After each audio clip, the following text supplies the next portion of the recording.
Hello, everybody, and welcome to this week's edition of Madden and Benz Unfiltered, brought to you by Mike's Beer Bar on the North Shore, directly across from PNC Park. Try one of their 500 available craft beers. Get yourself the fabulous steak on a stone. And don't forget that the bar is always open to have Pittsburgh sports viewing on one of their many big screen TVs. Baseball, football, hockey, what have you. You can always check it out at Mike's. Meet me at Mike's the next time the Steelers will be on the North Shore.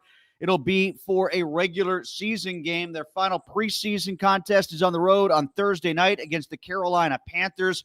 We're not going to see the Panthers starters in that one. That one's already been sealed by the Panthers head coach. He brought that up over the weekend following their loss in their second preseason game. Steelers lose to the Bucs.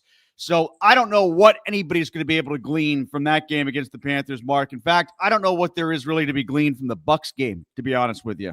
No, there's nothing to be gleaned from the entire preseason, Tim. I think it's inevitable they go into week one at New York and come out flat.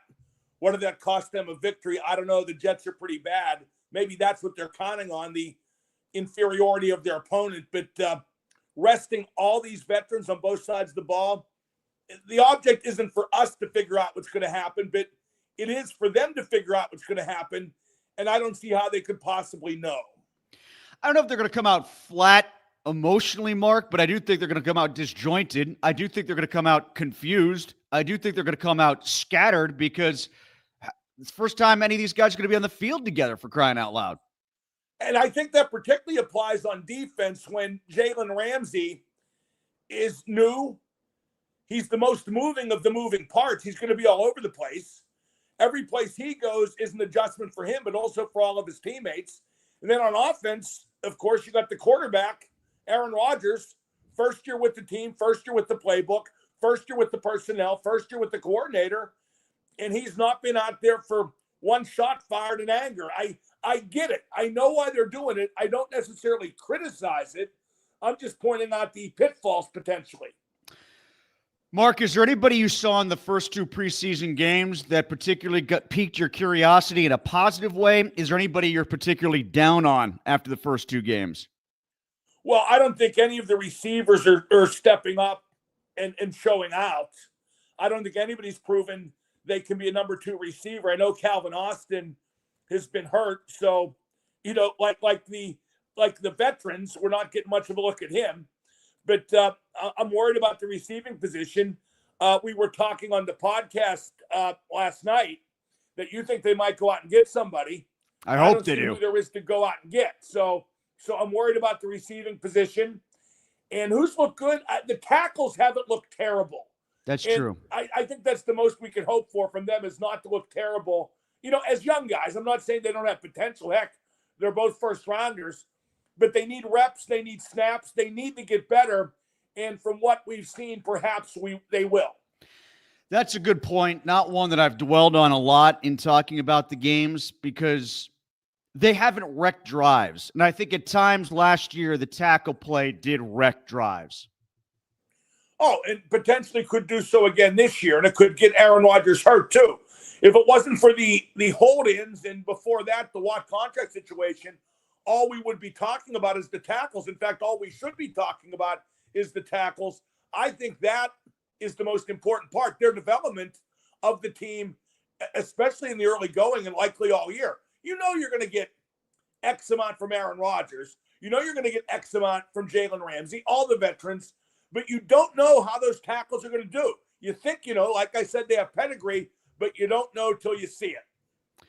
I do think DK Metcalf is going to live up to expectations. I think people are going to have to live with the occasional drop. I mean, that was sort of the book with him in Seattle as well. I mean, he will drop a pass here and there, but especially with the amount of times we've seen in training camp, Aaron Rodgers target him. The ability he has to create his own target space is impressive. He gets himself open. He's open even when he's not, and I think Rodgers can take advantage of that where perhaps quarterbacks in the past haven't been able to with Pickens. You know who he reminds me of, Tim, in a weird way? Follow me on this one. Sidney Crosby. Metcalf? He shields the ball. He shields his catching area. He's big and he's strong and he knows how to do it. And like you said, he's open even when he's not. That's the Sidney Crosby effect. Yeah, I guess I know what you're talking about now. When you first said that, I was a bit thrown off because, like, I think of Metcalf and I think of Reach. So I guess I think of Lemieux and Yager before I do Sid, but I get the analogy. Yeah, like, he's open even when he's not. He can just create a pocket where the ball can only get to him. And a lot of receivers, most receivers can't do that. And Certainly Rodgers, a little guy like Calvin Austin III can't. and Rodgers knows. I mean, he knows the limitations that he has with the receivers. And there's also, if you look back at who Rodgers has had as players to throw the ball to, he has no problem just picking a guy and pumping the ball to that guy all the time, like he did with Devontae Adams. Oh, no question. I think it'll be that way with DK Metcalf, although I think the preferred strategy, given their lack of depth at wideout, will be to work the tight ends, run the ball as well if they can, and then use DK as, I don't want to say to change the pace. I think he'll get the ball more than that, but strike for the big play. As far as the Hayward and Boswell situations go, Mark, you talked about this in the podcast, that there are two things that might be the undoing for Cam Heyward and his hold in. One of them might be the presence of the young defensive lineman. I'm not as much buying in on that, but I am buying in on what you said before, is that he just can't stand to be the bad guy. And if he starts missing regular season games, no one's going to be sympathetic. And there haven't been a ton that have been sympathetic to his plight so far in this whole process. Well, first off, I don't think the presence of Black and Harmon will be his undoing per se. I just think it would enable the Steelers to get by in the early going of their schedule, which is the weaker part without Cam Heyward. And pull his leverage. Right, but the big thing is he just can't stand to be unliked. And once you start missing regular season games, it won't be so much that he's missing a game check, because those are relatively meager because he got paid up front with the roster bonus, like under $80,000 per game. That's what his game checks are. But just that when he misses games, the fans will really turn.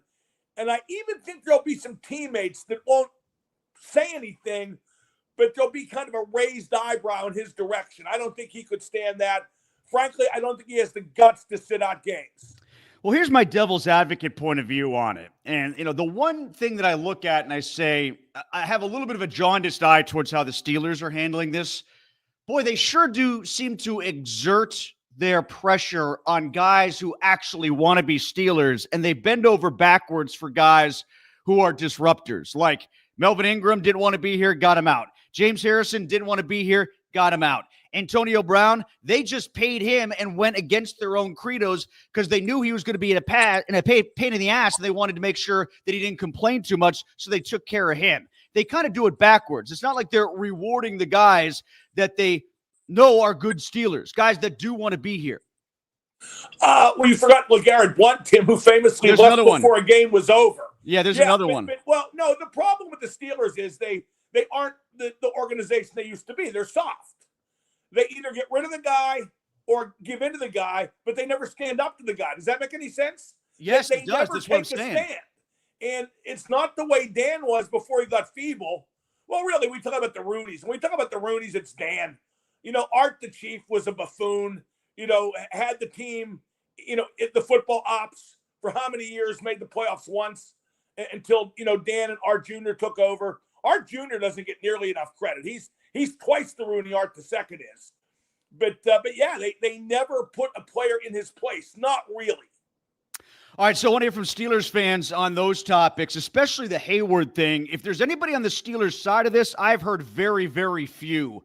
So if there are people who are on the Steelers side of this, on the Hayward side of this against the Steelers, then I want to hear it, because most people are coming down against Cam, and I don't think he expected that, Mark. I don't think people going against him to the degree that they are on social media and in the mainstream media is something he expected. Well, yeah, but you have, like, Ryan Clark did that podcast with Jalen Ramsey where they were on Cam's side. That Big O Swagoo on ESPN actually lied and said that Cam didn't agree to anything, that he's not asking to be upheld now. Well, of course he did. He signed a contract. Yeah. And that stuff about revisiting if it's all pro, should have got that in writing, big boy.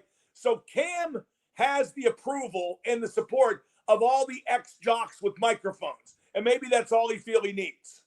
It is funny to me that, this whole thing about putting it in writing, the Steelers don't do a lot of those guarantees anyway. They don't like to put that language in. If it's unsure, they don't like to have it potentially hanging out against the cap. They just don't like to do bonuses. So I don't necessarily, maybe he said that because he couldn't get it. This whole thing about why didn't you put it in? It's probably because the Steelers said no. And this thing about them laughing at him, they didn't laugh at him. That is that was straw a man. flat-out lie. That's a straw man. Flat-out lie. Cam Heyward absolutely fabricated that. There's no way a member of that organization laughed in Cam Heyward's face when he said he was going to make All-Pro. That is a flat-out lie. Cam is a liabetic. Mark, I want to revisit something we brought up in the podcast because that was a good conversation. We just saw it last night for the first time in 2 weeks. The Brewers finally lost. And a lot of people keep saying, almost rhetorically, hypothetically, why can't the Pirates be them? Well, theoretically, they could, but the Brewers spend, and when they spend, they get good guys for what they can spend. The Pirates are either unwilling or incapable of both. That's why they can't be the Brewers. Well, the Brewers have a payroll that's about $30 million higher, I think. They're much better at drafting and developing. They kept Yelich. The Pirates kept Reynolds. But the biggest thing, Tim, like I keep saying, I said it on the podcast, is that the Brewers have an organizational commitment to winning. They want to win. The Pirates don't have that. They act like they do. They try to sell that they do. They lie that they do. But they don't have an organizational commitment to winning. Their first commitment is to profit and nothing else. Witness this thing they're doing with Andrew Haney, where they're sending him to the bullpen to slow down his flow of bonus money based on innings pitched. It's the same as the Tellez thing last year, but with more nuance, because Haney will get his first bonus, and the Pirates will feel almost magnanimous in giving it to him. And look that way, too. But after that, it dries up. Well, frankly, for a guy who's pitched as poorly as Haney has, I think any concept of a bonus might feel magnanimous for a reason. Yeah, but that's too bad, Tim, because if they benched everybody that was awful, they wouldn't have 9 bodies to put out there. No, seriously. No, I'm with you. They wouldn't be able to field a team. I can justify benching Haney based on how bad he's pitching, but then who's going to pitch? I mean, Mitch Keller's ERA in his last, 4 starts is higher than Haney's was over his last 2 months. Well, this is where you bring up Chandler then, finally. Well, apparently he's going very deep into pitch count very early in games. Apparently there is a problem there, but maybe he's just stale at the AAA level too. All right, Pirates fans want to hear from you on this, but I don't want to hear from them. None of this matters, Mark, because Connor Griffin's up in Altoona now. Well, that's what really doesn't matter. And the celebration of him moving to Altoona as if something good will happen once he gets here just makes me want to puke. The media stooges, the usual suspects on Twitter, the hardcore fans. Oh, Connor Griffin, what a great day this is for Bucco baseball. It all winds up in the same place, in the friggin' dumper. They're wasting the best pitcher in baseball right now. What makes you think they won't waste Connor Griffin? And what makes you think they'll ever be on the same team at the same time, unless it's the Yankees someday? Yeah, they can time this out so that he's the next big thing once they move on from Skeens. That's what Connor Griffin is most useful. That's exactly what he represents to them. He's the next page you can turn to, and then there'll be somebody else in the system that you can do the same One thing thing for. You got to give them credit for, Tim.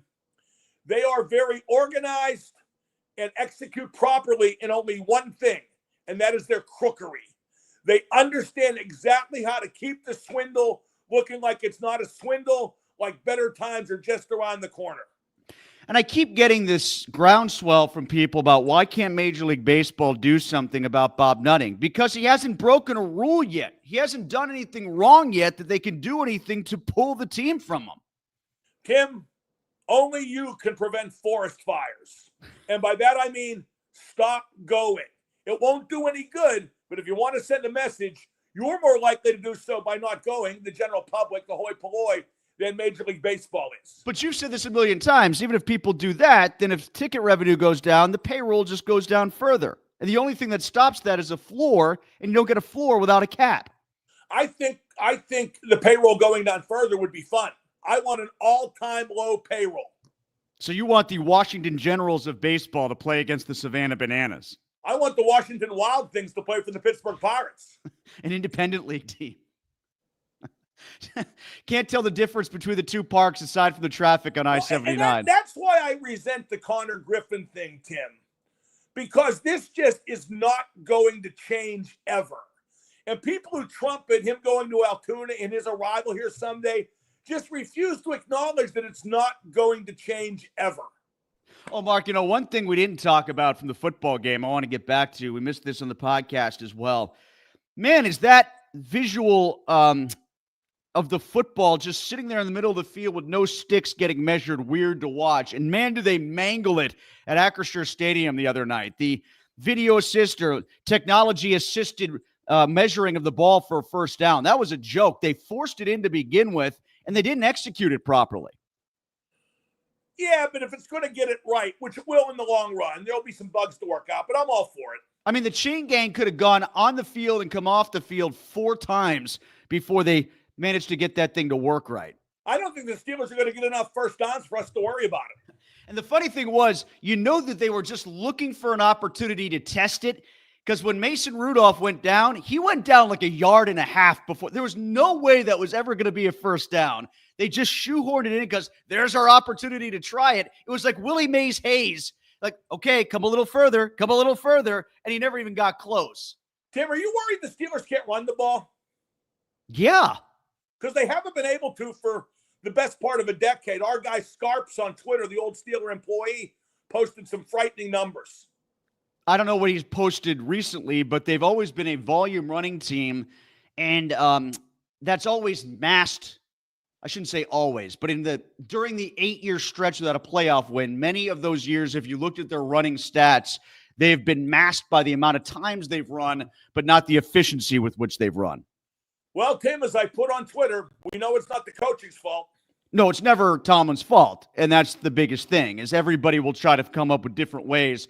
Like, here's the newest one. The newest one is going to be Mike Tomlin was wise for not putting any of the starters in the preseason, even if they get off to a poor start, because they were risking injury. Whereas we've done nothing but bury the Bengals for babying their players in the preseason and getting off to bad starts. We pick and choose, and we have selective amnesia as to what we want to criticize or praise the Steelers for, depending on what bucket we're going to put it in. Like in this case, it's Aaron Rodgers versus Russell Wilson. Well, that's because of Tomlin, Tim. Nobody wants to criticize Tomlin.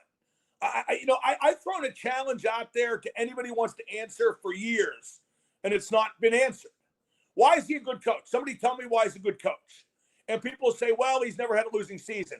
Well, that's nothing to do with why he's a good coach. I want to hear specifically what his strengths as a coach are. Well, he's a defensive coach. Well, their defense hasn't been good for years, despite having the highest payroll on defense in the league for many years. So tell me why he's a good coach, and nobody can. All right, let's get to some comments. This comes from Spicoli. I bet Derek Harmon is one of the reasons why Cam Heyward is going to fold on his hold-in. That's one thing that we talked about. As far as Harmon goes, I thought he was better, Mark, against the Bucs than he was against the Jacksonville Jaguars in Game 1, but I still don't think he was great. In fact, that sack that he had where he pushed the guy all the way back into the backfield, that guy's an undrafted free agent. An undrafted free agent, a rookie. From Nebraska. So is Jalen Warren. What's that? So is Jalen Warren. And he's going to start, you mean? Right, exactly. Yeah. Well, the difference is at least Warren is an accomplished pro. Not accomplished. He's at least a vested pro. No, Jalen Warren is a good change of pace back. He has like a yards per carry average of 4.7, whatever it is.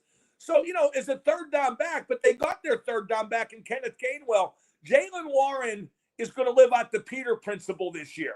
He's going to ascend to the job he's not qualified for and fail at it. Here's another angle to that, and it has to do with like who they want to be their first down, second down base running back. Kaleb Johnson, if you have him as your base back, you can turn to either Gainwell or Warren. If Warren is your first and second down back, you're going to Gainwell, and Johnson's going to get no time. Kaleb Johnson fits what Arthur Smith likes to do on offense. And they're not going to play it because a rookie has to earn it. Warren waited his turn. And there you go. The incredibly outdated Steeler philosophy that makes Mike Tomlin such a great coach. The players believe in Coach T. I looked at their performances, Harmon and Johnson, and it struck me. I wrote about this in the Trib today. It was like that scene in Miracle, Mark, where Jim Craig is struggling early in practices, and Herb Brooks is shooting pucks on him, and he's saying, better. Not good, but better. That's how I looked at Johnson. That's how I looked at Harmon. They made improvements, but they also made a lot of those improvements against down-the-liners for the other team. Yeah, exactly right. And I think if you started the season with Kaleb Johnson as your number one back, regardless of who has to earn what and who waited for their turn, I think the offense would fit into a rhythm and also a pattern of substitution at the running back position that would be better and make a lot more sense. Yeah, the pattern of substitution for the running backs is something to watch, the reasons that I just pointed out. Here's a tweet from somebody who says AI already knows the Steelers are already short of the sticks as far as the measurement goes. That's a good point. And every team is doing this. The Steelers do it too much. They count on the theory of run after the catch way too much because they don't run after the catch to get the first down. I mean, they've on frequent occasions been like 4th and 2, 3rd and 1, thrown behind the stick still and not gotten first downs. That's like Canada-esque. Yeah, no. The offense, I mean, it's gone from coordinator to coordinator, and I want to give Arthur Smith a break because he finally has the components he wants, like the tight ends and whatnot, for his offense this year that he prefers. But how much has the offense really changed over the last how many years? They do the same stupid stuff, the same, for example, short of the stick stuff you talked about. This comes from Rich on Mason Rudolph. Tomlin, in his infinite wisdom, holds out the guys who will actually play week 1 and lets them use them in the warm-up game. I don't get it. The starters should play 3 series, then out. Well, the antithesis to that is, are they really getting what they need in that short of amount of time on the field?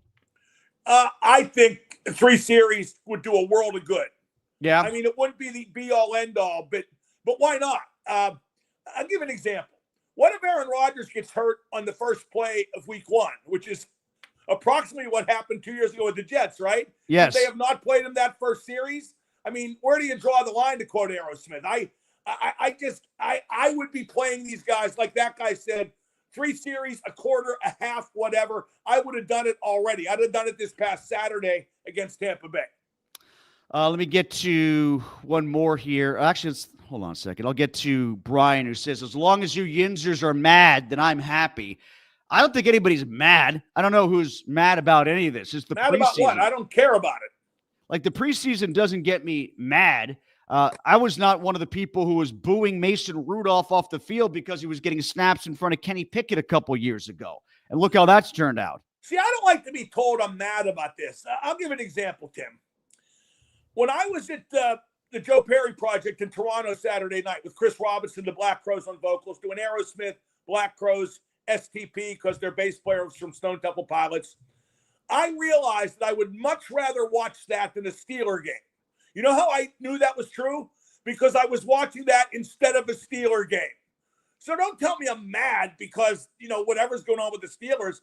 I couldn't possibly care less. At my age, I care about Liverpool and the Penguins and not a lot else sports-wise. That said, I think that makes me objective. I think it makes it easier for me to hold up my end of the bargain. I am mad that the Pirates suck as badly as they do all the time because that forces me to pay more attention to training camp in the preseason. I'd love to care less about that stuff because I would have a baseball team to follow that's in a pennant race, but that happens, once or twice a century. I'm mad that the people who follow the team, and especially those who cover the team, put a positive spin on something that doesn't deserve that even for a second.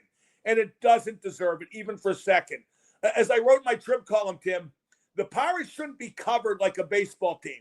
They should be covered like an ongoing criminal investigation.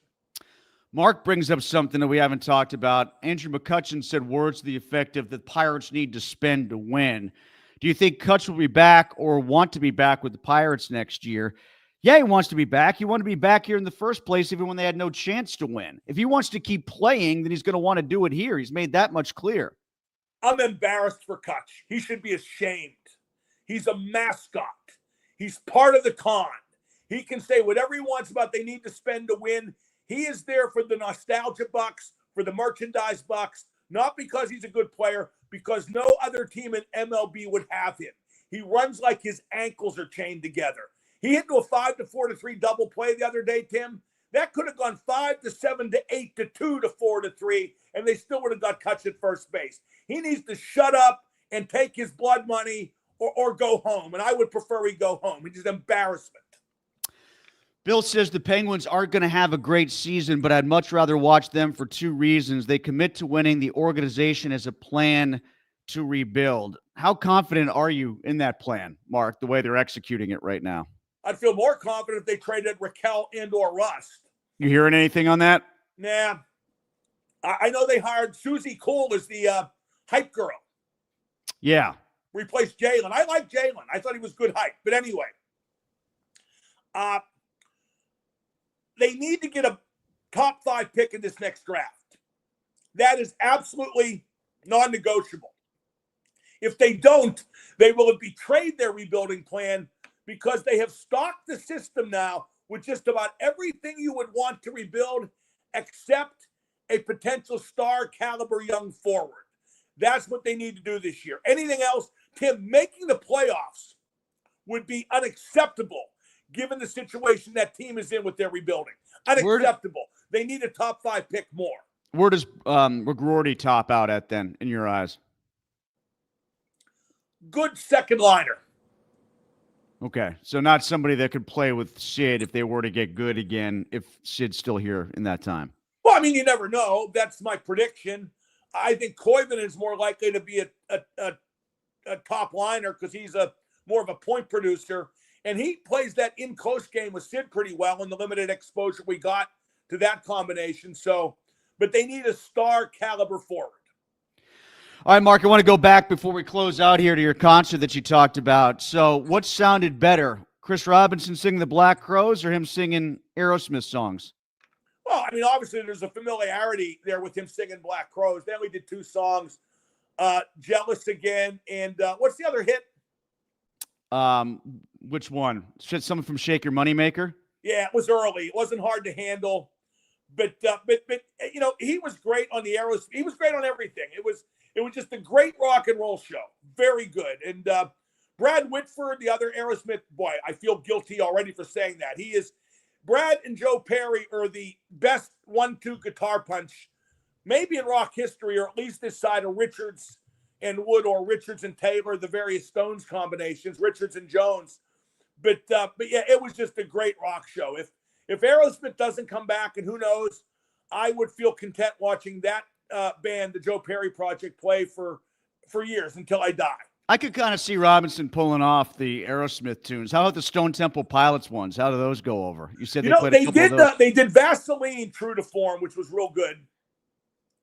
And they did Interstate Love Song, but they really slowed it down, made it almost ballady, almost even more introspective than the original version, which I thought served it very well. I think I've actually seen Stone Temple Pilots do that. I think I saw in one of the concerts, gosh, I guess it was about 10 years ago when they were at Star Lake. I think they slowed it down a lot. Yeah, maybe that was, what's the bassist? The bassist is one of the DeLeo brothers. That's who played with Joe. So maybe that was his suggestion. And one thing that was worth noting, too, the Aerosmith songs, they played, mostly Aerosmith. No songs from after Done with Mirrors, which was the first album with Perry back. So none of the pop songs, none of the Outside Writer songs, none of that. I'm not saying that's good or bad. I, for one, enjoyed it. But it really shows you where Joe Perry's head and heart are regarding how he looks back at Aerosmith. Most importantly, you got back across the border without incident, I assume? Yeah, no problems. I got asked on the way in, have you ever been denied entry to Canada before? And the answer is no, but I'm saying, why the heck is this guy asking me that? Was there a red flag up there on your screen? I didn't say that. I act very fearful and meek going through borders. It's probably a good idea these days. Yeah, exactly. So it's a good strategy, Cotton. I went to Hockey Hall of Fame. Kind of weird seeing Tom Barrasso's plaque. That's the first time I've been back since he got in. Did you deface it? No, I took a picture of it, though. I put it on Twitter with the caption, "Hello, darkness, my old friend." I also took a picture of the Dave Molinari plaque. Oh, yeah, that's right. I have seen that there. I have a picture of that on my phone, too. We underestimate Davey because, he very rarely has done all the ancillary stuff. He just covers the beat and that's it. He did the hockey news for a short time, but not for very long. But boy, there aren't many guys ever better at covering a beat, let alone a hockey beat like Dave Molinari. And he stirred in just the right amount of adversarial. I think you cover a beat in somewhat adversarial fashion to keep the team honest in the eyes of the public. And I thought Dave hit the perfect balance of that. So a worthy inductee into the Hall of Fame. You know what he was good at is he was good at doing that adversarial stuff like you're talking about it, but he did it with the absence of bombast. He wasn't doing it to make it about him. Oh, no question. One time when I was writing for Penguins Report, and that's like in 97, right? In one of my columns, I made an insulting remark toward the aforementioned Tom Barrasso. And Dave said to me, he goes, that was a great column, except you shouldn't have made that remark. He goes, you should just let the facts in his failure stand on their own 2 feet, because he was on a bad run there. I know you saw Jim Rutherford's mask. Do you think Jim Rutherford would, in a moment of weakness, trade his own mask for somebody else's mask, just for the sake of making a trade? There are 2 Rutherford masks there. Is there one besides the Detroit one? Yeah, not a Penguin mask. It's somebody he played for after Detroit, but I forget now. That's a great exhibit if you ever go up to the hockey. My favorite part of the masks are looking at the ones where you try to figure out how the goalie didn't die. Yeah, it's just like you're putting something on your face, but it's not buffering the puck at all. It's just something to put on your face. I remember as a kid, the Blues were playing the Bruins, and they used to have the NBC game of the week, right? Yeah. Blues versus Bruins. A guy named Ernie Wakely was in goal for St. Louis. That was when they had all these old goalies. They had Jacques Plante, they had Glenn Hall. So they had to keep at least one young guy around in case one of those 2 just couldn't go, right? Mm-hmm. So I remember Wayne Cashman was at the point for the Bruins. He took a slap shot through a screen, and it hit Wakely right between the eyes with this flimsy little mask. And the puck went 50 rows up in the crowd. And he did what I've seen goalies do this. I've done this to goalies playing deck hockey team. If you fire through a screen, hits the goalie in the face, they'll fall backwards and catch themselves on the crossbar. I used to call it the crucifix. So Ernie Wakely does the crucifix. And when they do a close-up, the mask was cracked. It was cracked from the inner eye hole down this way to the corner of the mouth. And he kept playing. And it makes you wonder what that would have done to his skull. Probably the same thing if he hadn't had the mask on. But then again, with mask that close to your face, it's not doing the real job. It's not like keeping the puck off your face. Eddie Johnston told me a story one time, and I forget it was him or EJ told him about Jerry Cheevers. That was his partner in goal in Boston. Yeah. They were playing a meaningless game at the end of the season, and they were playing Chicago, and Bobby Hull's at the point, right? And Bobby Hull fires a slap shot from the point on the power play, and it goes right past the goalie's ear.